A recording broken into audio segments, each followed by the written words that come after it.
పదవులు ఉండొచ్చు, పదవులు పోవచ్చు, వీటి మీద నేను ఆలోచించుకొని చేయను.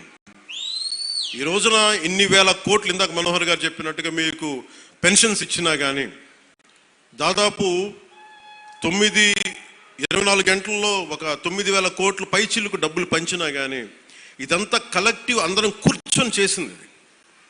దానికి ఒక అనుభవశీలురు, ఒక బలమైన పార్టీ తెలుగుదేశం పార్టీ. ఆ పార్టీని కూడా నేను చాలా గౌరవిస్తాను. ఇప్పుడు కాదు, నేను ముందు నుంచి చెప్తున్నాను. అలానే జనసేన బలహీనం అని చెప్పట్లా. జనసేన చాలకు బలం. రోడ్ల మీదకి అన్యాయం జరిగితే జనసేనకున్న బలం అది నేను ఇక్కడ ఒక్క ఆంధ్ర రాష్ట్రంలో చెప్పట్లా,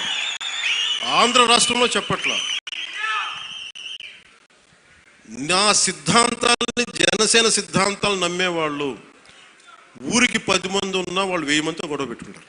అది జనసేన. ఈరోజు కూర్చోబెట్టి నా మీద అందరూ మాట్లాడేస్తూ ఉంటాను, ఏం చేసావు అది ఇది మాట్లాడుతూ ఉంటే, మరి 2019లో అన్ని కేసులు పెడుతున్నాము, వాళ్ళందరూ ఏమైపోయారు? అప్పుడు గొంతు పేకలేదు. అప్పుడు ఏమైపోయింది? ఆ రోజు అంటే మీరు కేసులు పెడతారని మన నారాయణ గారు చెప్తున్నారు కదా. అందుకని ఇవన్నీ దృష్టిలో పెట్టుకొని మీరు ఈ అలయన్స్ని దయచేసి ఎవరు కూడా, జనసేన నాయకులు కావచ్చు, కూటమి నాయకులు ఎవరైనా కావచ్చు, దీన్ని దయచేసి బలహీనం చేయకండి. ఎందుకంటే నాకు చంద్రబాబు నాయుడు గారికి చాలా అపారమైన అవగాహన ఉంది మన ప్రజలను ఎలా కాపాడాలని. మా ఇద్దరి మధ్య అసలు అలాంటి అరమరికలు కానీ విభేదాలు కానీ లేవు. ఇండివిజువల్గా ఒకసారి మాట్లాడవచ్చు, కానీ కొన్ని చోట్ల 2 పక్షాల నాయకులు కావచ్చు, ఇది ఎక్కువ కాలం నిలబడదు. నేను చెప్తున్నాను కదా, ఎందుకంటే స్టెబిలిటీ ఇవ్వాల్సిన బాధ్యత మా మీద ఉంది. అందుకని మేము దాన్ని తీసుకున్నాం. అలాగే పెన్షన్స్ ఉన్నాయి. ఎన్టీఆర్ భరోసా పెన్షన్ కింద ప్రభుత్వం 63,50,000 మంది పెన్షన్దారులకి ఆర్థిక భద్రతను అందిస్తుంది. ప్రతి నెల దాదాపు 2,750 కోట్ల పెన్షన్, సామాజిక పెన్షన్ పంపిణీ చేస్తుంది. ప్రతి నెల 1వ తారీఖున బెనిఫాక్టర్స్, లబ్ధిదారులకి నిరంతరంగా అందజేస్తుంది. దానికి కూడా డ్రామాలు చేయట్లా. మేము ఆ వ్యవస్థను పెట్టాం, ఈ వ్యవస్థను డైరెక్ట్గా అసలు గోల్ చేయకుండా డైరెక్ట్గా ప్రభుత్వ అధికారులు వచ్చి ఇంటికి వచ్చి తలుపు తట్టి ఇస్తున్నారు. అంటే గత వాళ్ళు ఏం చేస్తున్నారంటే ఇవి చేసిన విధానం కాదు. అలాగే చేనేత కార్మికులకి ఉచిత విద్యుత్ ఇవ్వడం జరుగుతుంది. మరమగ్గాలకి నెలకి 500 యూనిట్లు, మగ్గాలకి 200 యూనిట్ల వరకు ఉచితంగా. తల్లికి వందనం ద్వారా 62,27,000 మంది విద్యార్థులకి 10,000 కోట్ల రూపాయలు సహాయం చేశారు.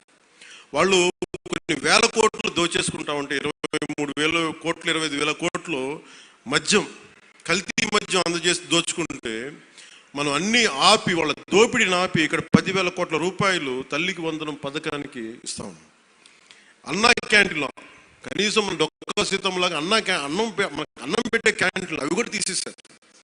తిరిగి అవి నారాయణ గారి ముందుండి, గౌరవ ముఖ్యమంత్రి గారు చెప్తే నారాయణ గారు ముందుండి ఆయన ఒక సిస్టమిక్గా being a mathematics professor with precision, mathematical precision ఉంటుంది. అలాగే ఒకడు అనుకుంటే గోళ్ళు ఆయన చాలా బాగా చేస్తారు, కానీ దాన్ని అనుకోవాలి బలంగా. సో అలాంటి ఆయన ఒక ఆదేశం ముఖ్యమంత్రి గారు ఇస్తే 204 అన్నా క్యాంటీన్లని చాలా సమర్థవంతంగా ఇప్పుడు దాకా 4 కోట్ల భోజనాలని అందించడం జరిగింది. అలాగే ఆటో డ్రైవర్స్కి ఏడాదికి 15,000 చొప్పున 436 కోట్ల రూపాయలు అందించడం జరిగింది. దాదాపు 2,90,000 మంది లబ్ధి పొందారు.